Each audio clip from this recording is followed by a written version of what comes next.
ان کا سوال ہے، قرآن مجید میں تصویر کشی کو حرام کہا گیا ہے، یہاں پر جو ویڈیوگرافی ہو رہی ہے اس کی اسلام میں کہاں تک گنجائش ہے؟ کچھ لوگ ٹی وی کو بھی حرام کہتے ہیں، برائے مہربانی وضاحت کریں۔ ایک تو آپ کو مغالطہ یہ ہے کہ قرآن مجید میں تصویر کشی کو حرام قرار دیا گیا ہے۔ قرآن میں کہیں یہ حکم موجود نہیں ہے، بلکہ قرآن میں تو حضرت سلیمان کے بارے میں آتا ہے کہ ان کے لیے جو جنات جو تھے ان کی غلامی میں وہ تماثیل بھی بناتے تھے، مجسمے بھی بناتے تھے، تو مجسمہ سازی بھی حرام نہیں تھی اس وقت۔ اصل میں یہ حدیث نبوی ہے صلی اللہ علیہ وسلم کہ تصویر بنانا اور مجسمہ بنانا جاندار چیز کا وہ حرام ہے۔ اس وقت تک کیمرہ ایجاد نہیں ہوا تھا، بلکہ ہاتھ سے تصویر بنتی تھی۔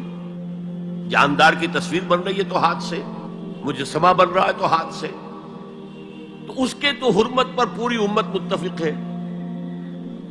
لیکن جب کیمرہ ایجاد ہو گیا تو ایک نئی چیز آ گئی نا، اس میں اختلاف ہو گیا۔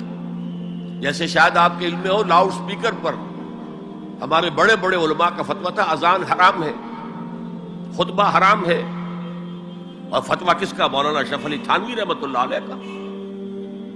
ایک نئی چیز آئی تھی، اس کے بارے میں ان کی رائے ہوئی، لیکن آج آپ کو معلوم ہے کون سی تھانوی مسجد ہے کہ جس میں اذان جو ہے لاؤڈ سپیکر پر نہیں ہوتی اور خطبہ جو ہے وہ لاؤڈ سپیکر پر نہیں ہوتا۔ تو نئی چیز کے آنے پر جو ہے یقیناً اختلاف رائے کے پیدا ہونے کا امکان ہے۔ عالم عرب کے تمام علماء کا تقریباً اس پر اتفاق ہوا کہ چونکہ اس میں ہاتھ کا کوئی عمل نہیں ہے، یہ عکس ہے، یہ جائز ہے، علی الاطلاق جائز۔ اس سلسلے میں آپ کو ایک لطیفہ بھی سنا دیتا ہوں۔ پاکستان میں ایک علماء کی کانفرنس بھی ضیاء الحق صاحب نے کروائی تھی، پوری دنیا سے علماء آئے تھے، کراچی میں کانفرنس تھی۔ عبد الفتاح ابو غدہ رحمت اللہ علیہ بہت بڑے حنفی عالم تھے، عالم عرب کے حنفی عالم بہت بڑے، عبد الفتاح ابو غدہ۔ اور یہ اصل میں جو عثمانی حکومت تھی ترکوں کی خلافت والی، اس کے میں جو شیخ الاسلام تھے ان کے شاگرد رشید تھے۔ تو وہ ان سے ملنے کے لیے مولانا محمد یوسف بن نوری رحمت اللہ علیہ وہ گئے، تو ساتھ ہی دعوت دے آئے۔ وہ تو ہوٹل میں جا کر ملے، ساتھ ہی کہا کہ ہمارا وہ دارالعلوم ہے، وہ بھی آپ ذرا وزٹ کر لیجیے، دیکھ لیجیے۔ وقت مقرر ہو گیا۔ اب مولانا نے بھی اپنے کچھ لوگوں کو بلا لیا، جن میں ان کے داماد مولانا محمد تحسین، ان کے بڑے داماد، سب سے بڑی بیٹی ان کے گھر میں تھی، وہ بھی تھے۔ انہوں نے یہ واقعہ مجھے سنایا ہے، یعنی یہ نہ سمجھیے کہ یہ کہیں ادھر ادھر سے سنا ہوا بات ہے، ایک ایسا شخص بیان کر رہا ہے جو اس میں موجود تھا، اور جو مولانا بن نوری کا اتنا قریبی رشتہ دار تھا، ان کا داماد، کہ یہ اب انتظار کر رہے تھے کب آئیں، تو اطلاع ہوئی کہ آ رہے ہیں، آ گئے تو نکلے باہر ویلکم کرنے کی، دیکھا کہ وہ ایک کیمرہ لٹکائے ہوئے چلے آ رہے ہیں۔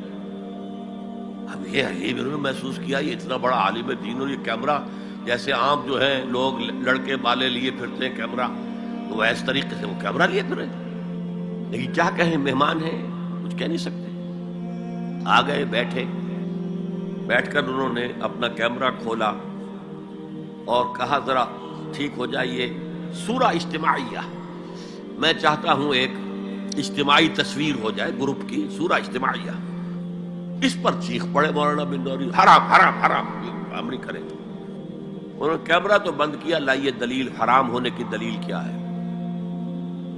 جو دلیل انہوں نے دی وہ کاٹ دی، جو دلیل دی وہ کاٹ دی، جو دلیل دی وہ کاٹ دی۔ آخر میں مولانا بن نوری کو کہنا پڑا کہ ٹھیک ہے یہ حرام نہیں ہے، لیکن یہ خلاف تقویٰ ہے۔ آپ نے کہا ٹھیک ہے، آپ اس پر قائم رہیں، خلاف تقویٰ ہے، مجھے اس پر کوئی وہ نہیں ہے، لیکن یہ کہ آپ حرام کہیں گے تو مجھے دلیل دینی پڑے گی آپ کو۔